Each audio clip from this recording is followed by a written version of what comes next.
my experiences and my responses to the book Zami tonight are going to be based on my own life experiences, my own thoughts, my own feelings, and in response to some of the things that you might share with us, or that Phyll might share with us in this conversation.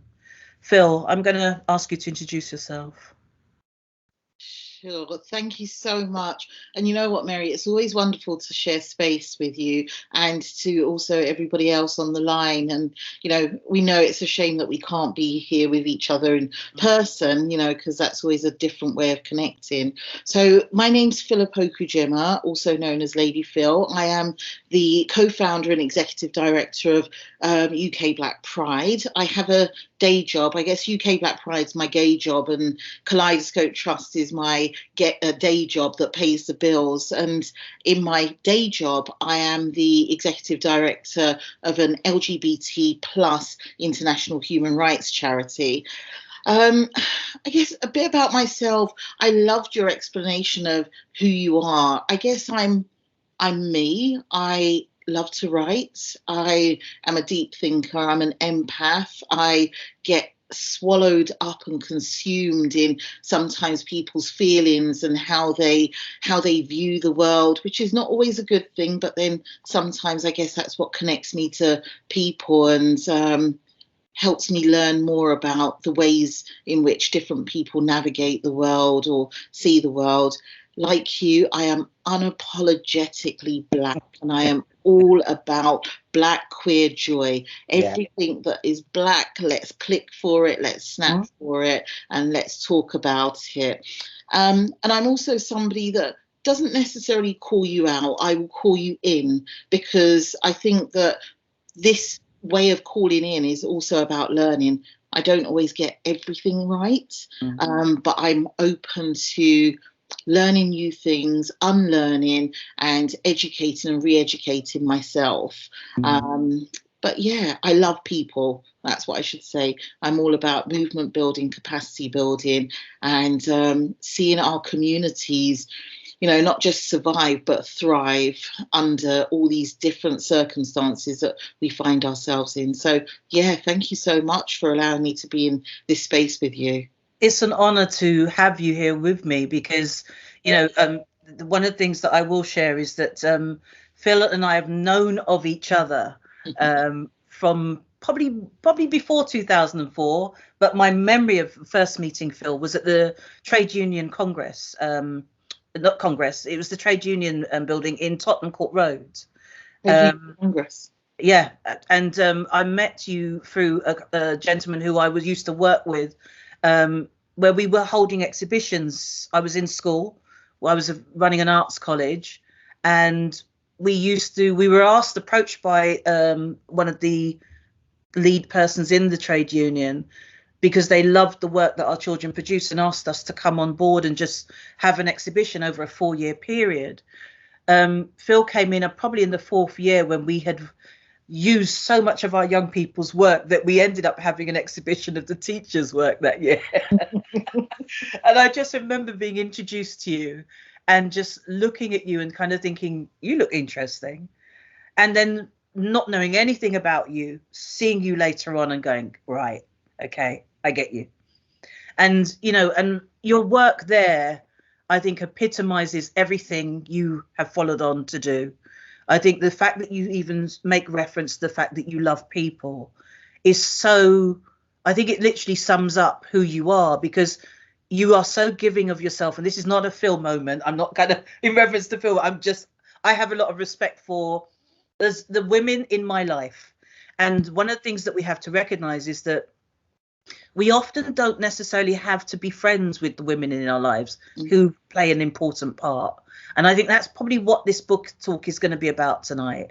It's because one of the things that Audre Lorde did was, and I'm going to come back to my reference to Phyll, was she celebrated the women in her life by writing that biomythography, Zami, A New Spelling of My Name.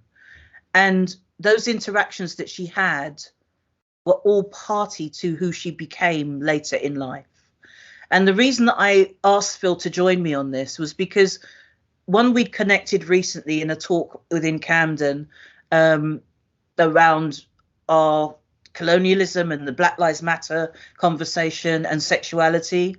But not just that, but because of the fact that she is one of those people that has always been on the periphery of my life. We didn't have each other's mobile numbers until the other day. We've never been to each other's homes, but I can say to you that I still hold her in high regard. So that's why I say it's an honor to sit here with you. We know each other, but we don't actually work on a close level, and we don't need to, because I think it's about knowing that we're there. It's about being a part of a movement. It's about being part of a sisterhood, connecting in those spaces where we come together as sisters at different times and enjoying that space, and knowing that we're actually supported by people who actually show a sense of can do that gives inspiration to others coming up. So that's why, for me, it's really important to have you here with me. Oh my gosh, now you've got to stop already, because I'm trying to keep the one eyelash that's not stuck down properly. Then the tears are going to hit it and everything's going to come up. But the feeling is absolutely mutual. And I guess, you know, when we think about Black queer authors, like, of course, Audre Lorde, that sisterhood and bonding, we can do it in so many different ways. And I guess the word Zami, when she spoke of the word Zami, was women coming together, because that's what her mum from Karaku taught her, that word is about women coming together, working together, organising together. And where we happened to meet in a trade union congress, that was us self-organising, that was us mobilising, galvanising, and coming together as two Black women and others. So yeah, the feeling's absolutely mutual. You're more than welcome. So I'm going to move very kind of smoothly, hopefully it's smooth, into just reading a bit about Audre Lorde.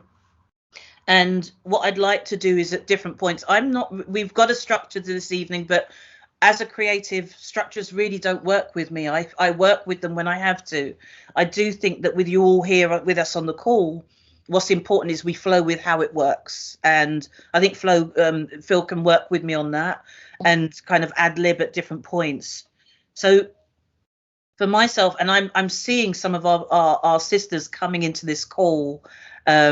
So I'm inviting, I've seen Olu just come in, who is also a renowned author and sister. So I'm asking you all, when you're ready, put your comments into the chat and join with us.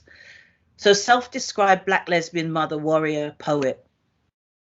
Audre Lorde dedicated both her life and her creative talent to confronting and addressing injustices of racism, injustices of sexism, classism, and homophobia. Lorde was born in New York City to West Indian immigrant parents. She attended Catholic schools before graduating from Hunter High School and published her first poem in 17 magazine while still a student there. Of her poetic beginnings, Lorde commented in Black Women Writers, "I used to speak in poetry. I would read poems and I would memorize them. People would say, 'Well, what do you think, Audre? What happened to you yesterday?' And I would recite a poem, and somewhere in that poem would be a line or a feeling I would be sharing. In other words, I literally communicated through poetry. And when I couldn't find the poems to express the things I was feeling, that's what started me writing poetry. And that was when I was 12 or 13. So this book, it's really, without going into depth, even in understanding the book, it's really helpful to understand Audre's view of literacy and the literary word as an art form and a form of communication. Audre Lorde was identified as legally blind and didn't speak until the age of 4. And when she did speak, one of the things that she told her mother was that she wanted to write. And so within her world, I love the fact that this book embodies her mythographical view of writing the literal with the narrative that actually allows the myth to come into the memory. And she doesn't do that with any, there's a flow to it. The poems are clear. The way that she actually kind of references her loves, her experiences, they all flow in a way that allows you to kind of embrace the writing as an art form rather than it just being another book. For myself, when this book was published, I think it was 1982, I was 12 years of age. And at that point in myself, I was just about to venture into my first lesbian relationship at the age of 13, when I had my first love. And I was battling with trying to find out who I was. And I remember when I first came across Zami, a new spelling of my name, I think Edith Jackson was probably one of the first books that I touched on that I found some sense of gayness in, and allowed me to feel that there were black people like me, because that was part of it as well. But what Audre Lorde did was she kind of gave you a story. She gave you a place. She didn't apologize. And Zami allowed that celebration of what we would deem the dysfunctional relationships, because many of her relationships, as much as they were loving, they were not necessarily successful. They made, there were partners that she had with mental health. Africa left her and went to look after her child, and so when you look at the narratives around the people that she loved and cared about, when you even look at Jenny, the one first true love that she had and lost, much of her story is based on the experience and the loss, and her embracing herself within that to be able to say that she is who she is. So I'm going to stop there, and I'm going to kind of like move forward in the conversation. I probably will jump back in with some quotes from the book. But for myself, Phyll, I'm going to ask you, I've kind of talked about when I first experienced Zami. I think one of the first times I really sat down and read the book, I was probably about 18. And I was coming out of a relationship with a guy and realizing that really wasn't what I wanted. And I'd met with someone who was older than me that I had fallen in love with and had known for some time. And they gave me a copy of that book. And I remember it used to have the original first edition had a pink cover. And reading that book as I was trying to find myself was really inspiring for me. So for me, what I would ask you is, what influenced you in your life experiences, and why and how has Zami fitted into that with what you've actually gone through? The idea of sisterhood, the idea of kind of like, us coming from, you come from an African background, I come from a Caribbean, Afro-Caribbean background. But what we have in common is, even through 400 years of slavery in the Caribbean, we still hold some of our African customs. So I would love to know what you hold and held when you read this book. So thank you. When it came out, I must have been about 9. So, I wasn't feel old. I was trying to navigate whiteness in a space where, everyone else was not looking and understanding why my parents didn't even speak English.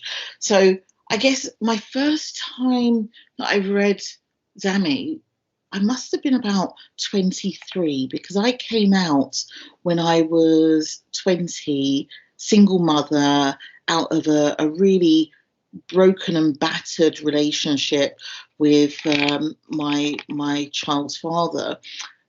And I was trying to really soul search about who I was. I was trying to unveil so many masks and start telling the truth to myself about who I was, how I wanted to explore the many different identities of who I was.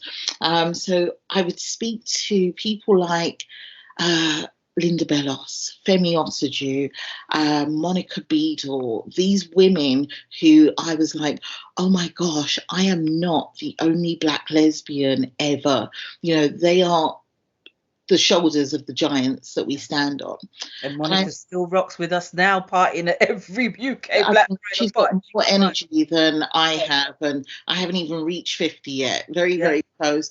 I think Monica's probably in her 70s now, isn't she?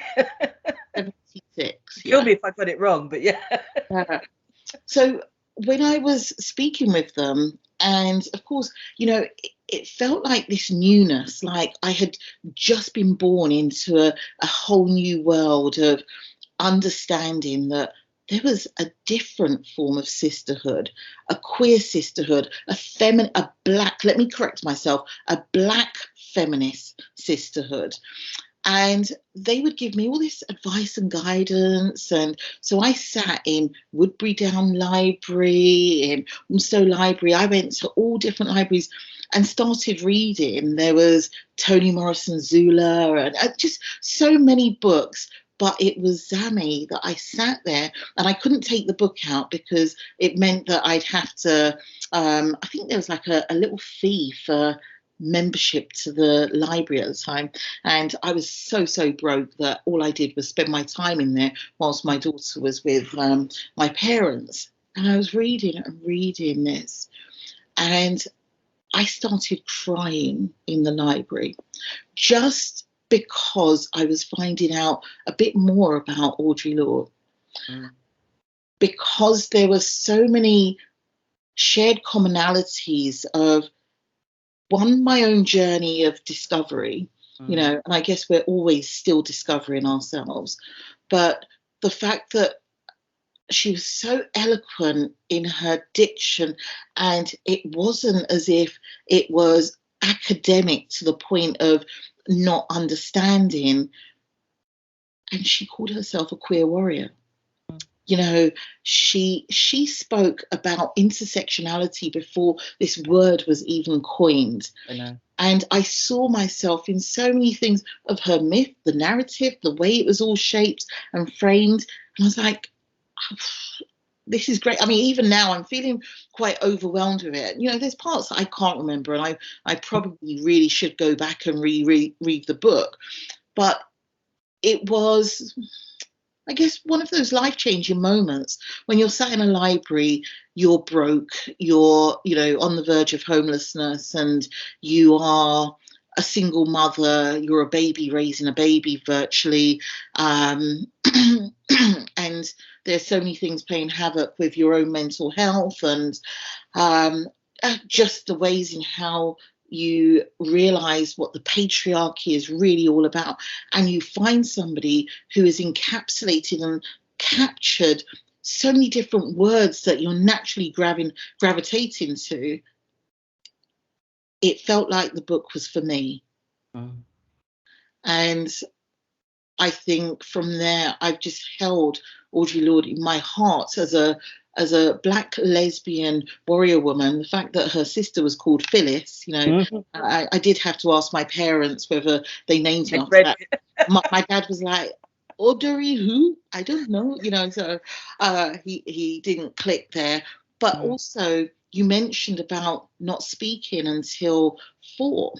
Now, I didn't speak until I was nearly 3 years old, and they took me to every specialist school, and they, you know, at the time they used words like she's mute or she's not well, and it wasn't because I was mute. It was because there were so many different languages spoken in my household that I chose not to speak. So when I first read that about her, I was like, oh my gosh, you know, is this woman me? And of course, I'd love to have the same vernacular and diction that Audrey had, but there was just so much about who she was, what she wrote, what was down on paper that I connected to. And I can't say it's one single thing apart from that black feminist approach, which was intersectional. You know, I don't even want to use the word diverse because that just feels so watered down, but it was unapologetic, it was real, and it was raw as well. She felt no way at all in speaking her mind, but also that mythology that you speak about, I can never say it, that you speak about, you know, the myth, the narrative, the story, the storytelling, the poetry. It was powerful. And I guess that was part of my coming out journey. Not that everyone needs to come out, but it was part of my journey, and it still is today. You know, there are points at which the world tells me that I shouldn't be as a Black woman. So I always draw parallels and strengths to Audre's writing and her essays. Thank you. I mean, I'm gonna kind of draw back to, you're talking about how it impacted you and the time period that you remember first reading the book. For myself, one of the things that it did for me is, I come from what I can only deem as a really powerful line of women. And I have a mother who is an absolute, as many mothers are, an absolute matriarch. And when I say that, my father was a strong man, opinionated, articulate, extremely, both of them very intelligent people who, within the system of colonialism, never realized their own dreams as much as they wished they had, but they were still successful in their own right. And I'm going to read an excerpt that really takes me back. And this is one of the things, when I opened it up to page 1, and Audre talks about her mother. And people say, well, her mother was quite cold and her mother was, you know, she wasn't very loving. And actually, no, her mother was a disciplinarian who protected her children and tried to protect them as much as they could, as many of our parents did, from the outside world that they knew they weren't ready to face. Mm. So Grenadians and Barbadians, if anyone's not familiar with the story, Audre's mum was of Grenadian background, originating from an island called Carriacou. And her father was of Bajan descent. And I happily say, right now, I am a very happy Bajan because that is my descent. If anybody understands the accent, that's a Bajan accent. So Grenadians and Barbadians walk like African people. Trinidadians do not. When I visited Grenada, I saw the roots of my mother's power. Walking through the streets, I thought, this is the country of my foremothers, my forbearing mothers, these Black island women who defined themselves by what they did. Island women make good wives, whatever happens. They've seen worse. There is softer edge of African sharpness upon these women, and they swing through the rain, warm streets with an arrogant gentleness that I remember in strength and vulnerability. So when she describes her mum, one of the things that I'm kind of like going to come to as well, the reason that it resonated so much with me is that my mother was always boiling things for us when we were unwell. And my mother, as much as she was of Christian belief, always went back to the old ways when it came to illness, when it came to healing. Mm-hmm. And I got to this part in the book, which is on page, I can't see very well because the print is so small, on page 11. Linda is Audre's mum, and she says, Linda knew green things were precious and peaceful, healing qualities of water. On Saturday afternoon, sometimes after my mother finished cleaning the house, we would go looking for some park to sit in and watch the trees. Sometimes we went down to the edge of Harlem River at 142nd Street to watch the water.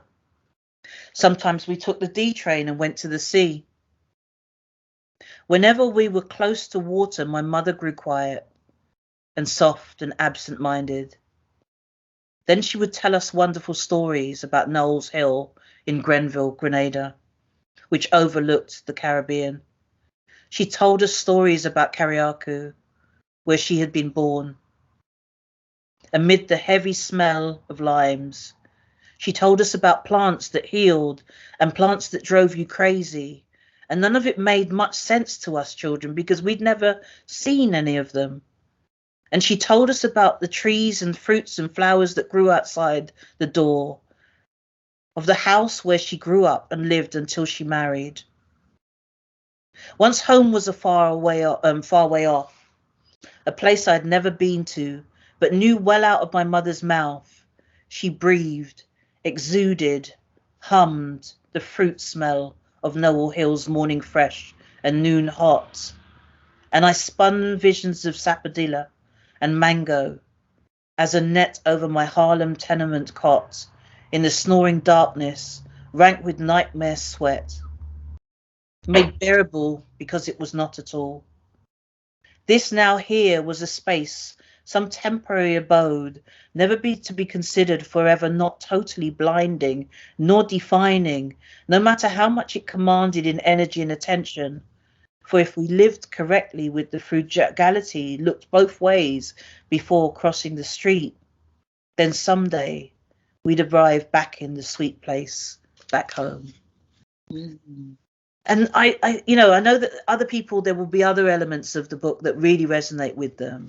But when she talks of her mother and she talks of her mother's longing for home, it so reminds me of my mum and my parents, and the fact that they held on to the old ways, even though they were acclimatized to colonialism, and they came to Britain and acclimatized them to the cultures here. And it's funny because we still carry that. I make my own oils, and I make my own creams. My sister, Jackie, makes her own oils. And we all have our own way of doing things. We all dream. We're dreamers in my family. We're seers. And one of those books that what resonates with me is the spirit of the memory, the spirit of the being and the presence that's planted.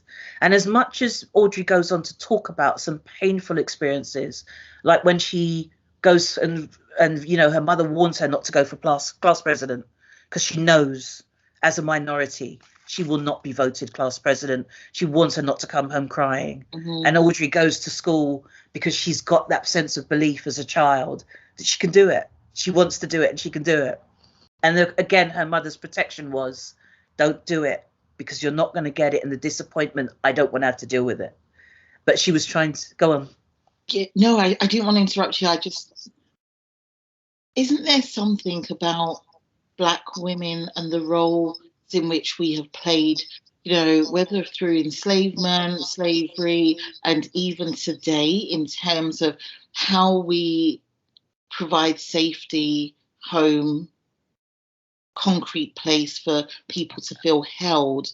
And you talk about the oils and we do it now as a mother to a young 26-year-old. I'm like, she sneezes, oh my gosh, we need to go and get out the rub, and I need to rub the bottom of your feet and the back of your knees, and then let's boil up some ginger and this, that, and the other. So there's something about ancestors that also speak through to Audrey's work, the connection with spirit, ancestral home, and I also say ancestral wives, which hasn't necessarily been explored or delved into. Yeah. Ancestral wives is you and I are connected, Mary, on such a level, and I don't want to get all heteronormative and try and create a husband-wife scenario, but I could easily call you my ancestral wife. And I think some of Audrey's work... I'm blushing here, I can flirt. I'm single. Okay. I know I'm going to get told off. Camden's going to be like, we're not having that. But, there's just something so beautiful always about Audrey's work that is about Black women, that says we can be who we are in that unapologetic way. We can speak to so many different facets and areas of our life, and we should do this without fear. Your silence will not protect you. The master's, tools will never, dismantle the master's house.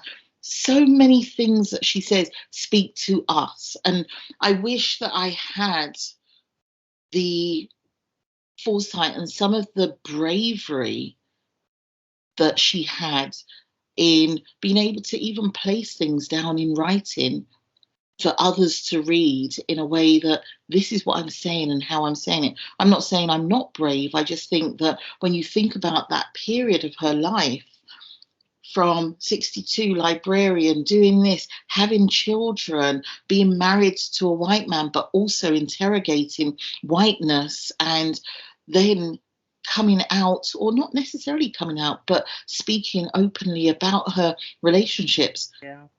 What does that tell us about what we can do as Black women when we put our minds to it, when we realize that fear is something that should not be there when our ancestors have gone through so much? Definitely.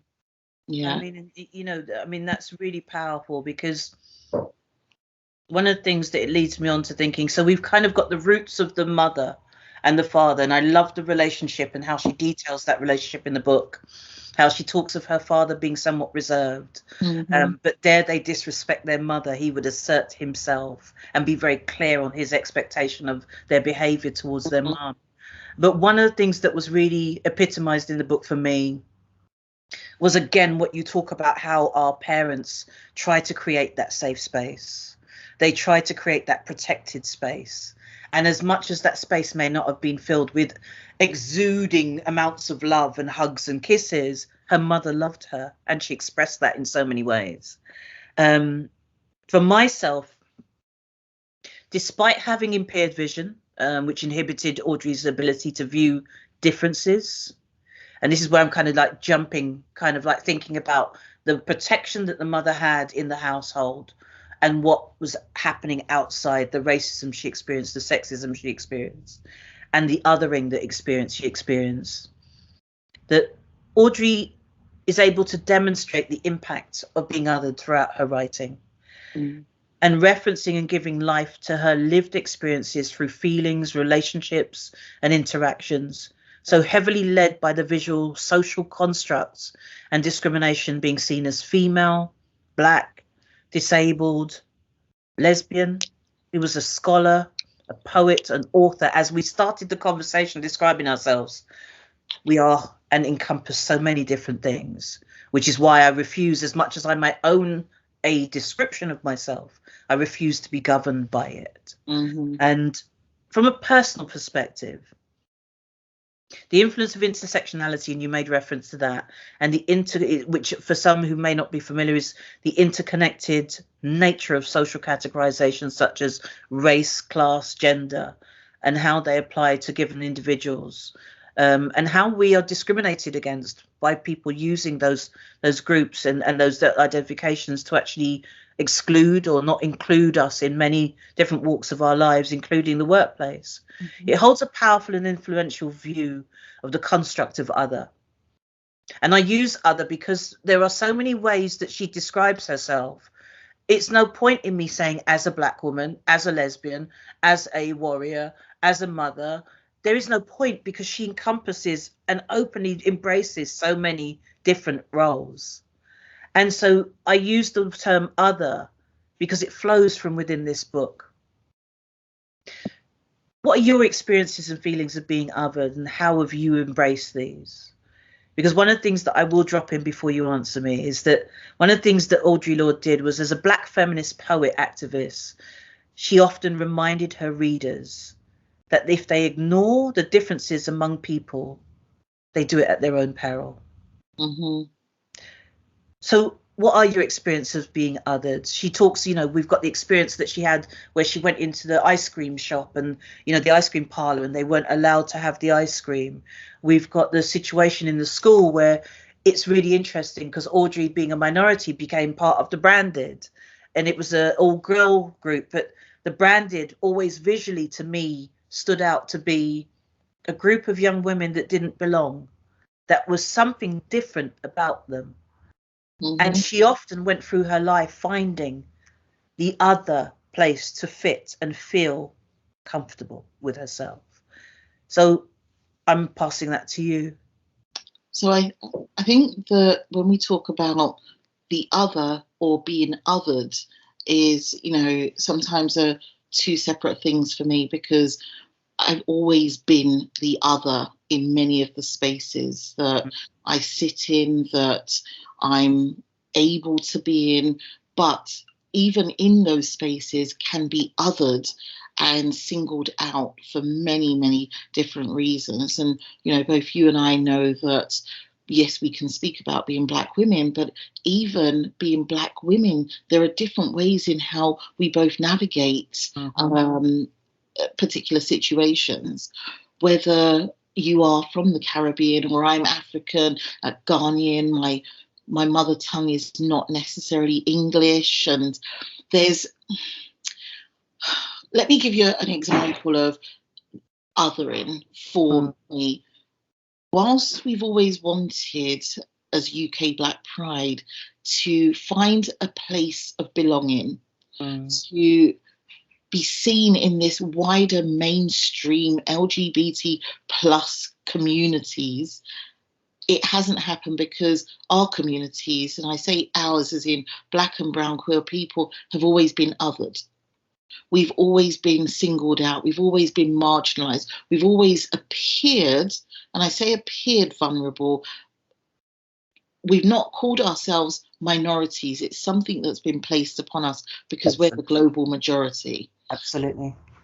But the othering has really taken shape for us in a negative way, in terms of those who hold power and privilege, those who hold influence, have always been able to set us apart and not allow us into these spaces. So whilst we've not been able to historically occupy particular spaces, we've then said, you know, as Dr. Ronks has said and used all the time, you cannot be what you cannot see. Absolutely. We've created our own space and place where it's a brave space. It's a place where we can speak without judgment, where we can hold sessions to speak so freely about, you know, Black women's health, mental health, so many different things, without feeling that we're unable to be in a place of belonging and safety. But I was told from very early on in setting up UK Black Pride that I walked into a room and there were 13 people. I know the story. Yeah. I know, and I really, this was coming from having organised with BLUK, Black Lesbians in the UK. And we were very much online, came offline, had some amazing events where we connected, felt empowered, inspired. And I went to what was the mainstream LGBT plus movement. And I walked into this room and I knew there'd be some challenges. But when I asked them for advice, guidance, support, resources, capacity to set up UK Black Pride, the othering started straight away, but they got their backs up because it was challenging the notion of their privilege. It was challenging their inheritance. It was challenging the dynamic that could possibly change in Black queer people wanting to hold a space that would show us as belonging, that would show us as inclusive and being able to hold one another. I got told, and excuse me for anybody on the line, I am going to swear, so I apologise from now. I got told to fuck off and go back to where I came from. Again, I apologise for the language. In a room of people that are supposed to understand marginalisation, discrimination to a greater or lesser degree.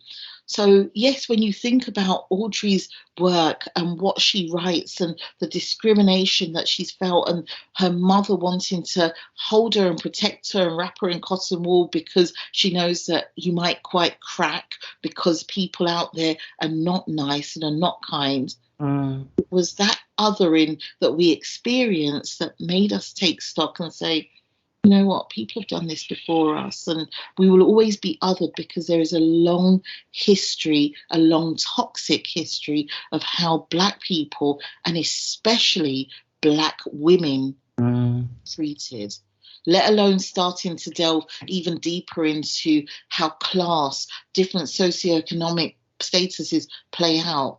We Mm. know what that feels like. So when you do not see yourself, you create it. And Mhm. I guess the myth and the narratives and the storytelling and the poetry, Yeah. the the beautiful words that are described for us in her book and her essays, they ring true to us. Mm. Know that we can't possibly just sit on our hands, because Audre Lorde didn't sit on her hands. Exactly. She had a She voice. She had out, presence. Yeah. absolutely.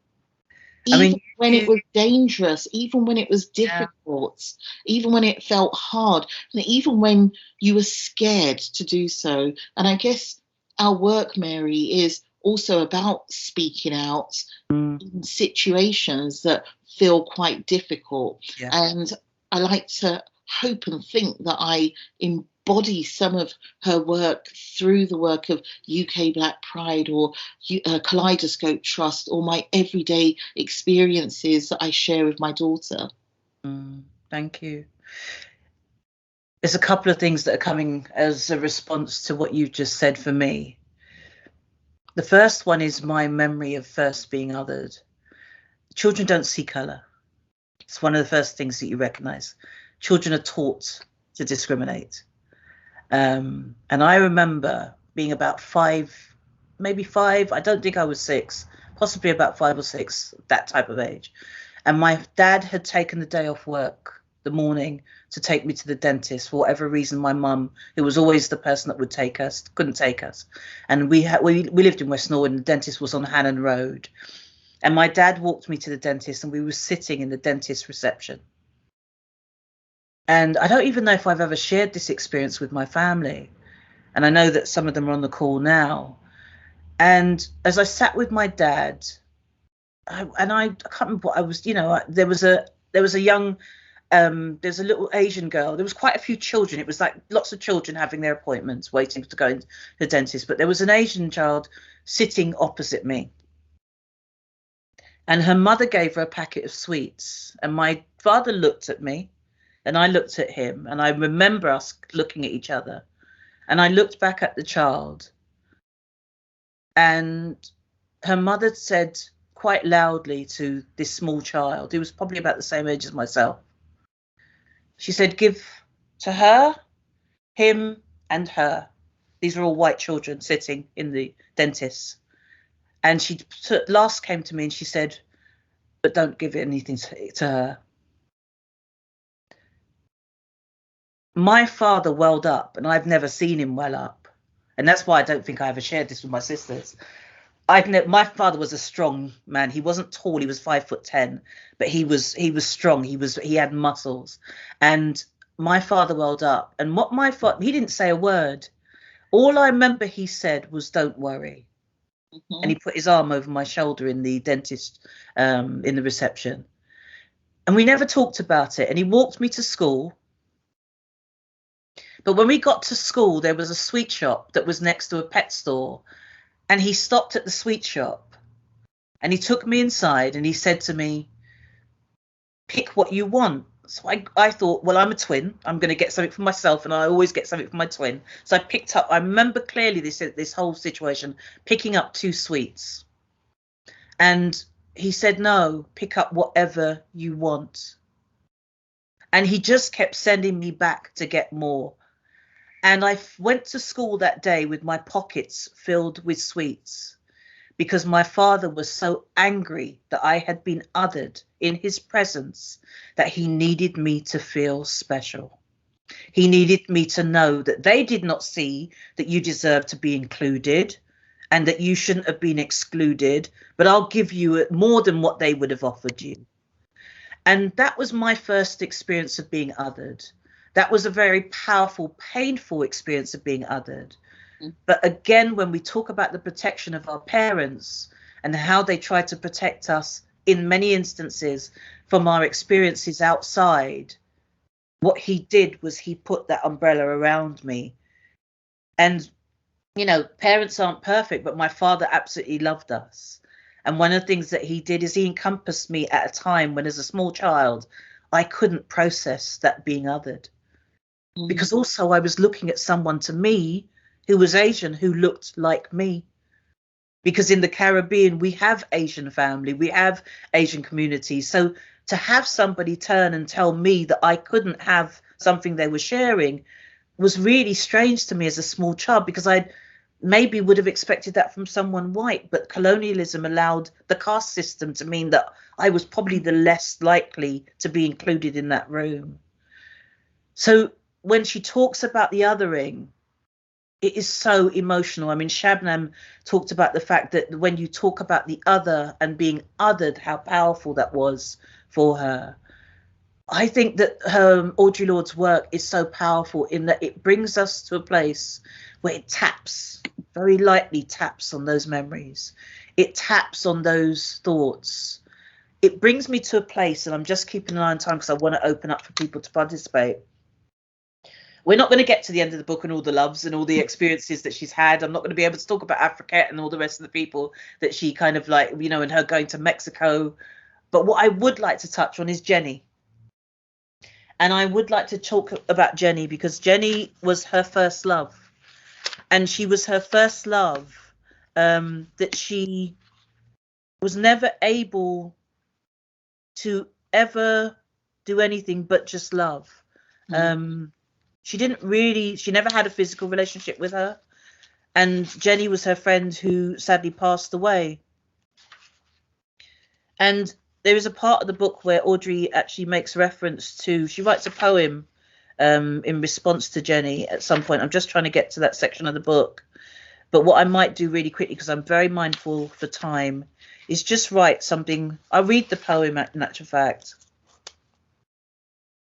So the idea of Jenny was that I think the bit that rings true to me is when we look at our households and how strict some of our households were. And when Audre sat in that space that was so safe for her, but not necessarily what she wanted to experience, because she wanted the freedom to go out and do what she wanted. And Genevieve came round on that final night. And I'm not even going to quote it. I'm actually going to just read it off the top of my memory. So Genevieve arrives at Audrey's house, dishevelled, not looking well kept. And Audrey doesn't seem to, and she knows there's a problem because she's moved in with her father, who turns up in her life later on and proceeds to sexually abuse her. Sorry, there's some banging outside. I think it's my neighbour moving something. And Audrey doesn't really realise what's going on for Genevieve. And so Genevieve is going through this whole trauma of the experience of being beaten by her father and being abused by her father. And she turns up seeking a space of safety. And the what really rings powerful to me is Audrey's dilemma of knowing that her mother would soon come to tell Genevieve to leave, but also recognizing that Genevieve needed to be there to be safe. And that dilemma as a child of not having the power to make the choice to keep her safe. And that's what happened was she ended up having to ask Genevieve to leave. And it was the very next day that Genevieve then takes the pills in the cinema and takes her life. And Audrey then visits her in the hospital, and you know, and we have that whole idea of her kissing Genevieve as she lay dying in the bed, and she talks about that whole relationship where Genevieve is saying, Audrey, you know what's wrong, and Audrey's saying, I don't know, and that whole dialogue in the book of that relationship. And then one of the things that she talks about, which I think was really powerful, she writes in chapter 14. Things I never did with Genevieve. Let our bodies touch. Tell the passions that we felt. Go to a village gay bar or any bar anywhere. Smoke reefer. Derail the freight train that took circus animals to Florida. Take a course in international obscenities. Learn Swahili.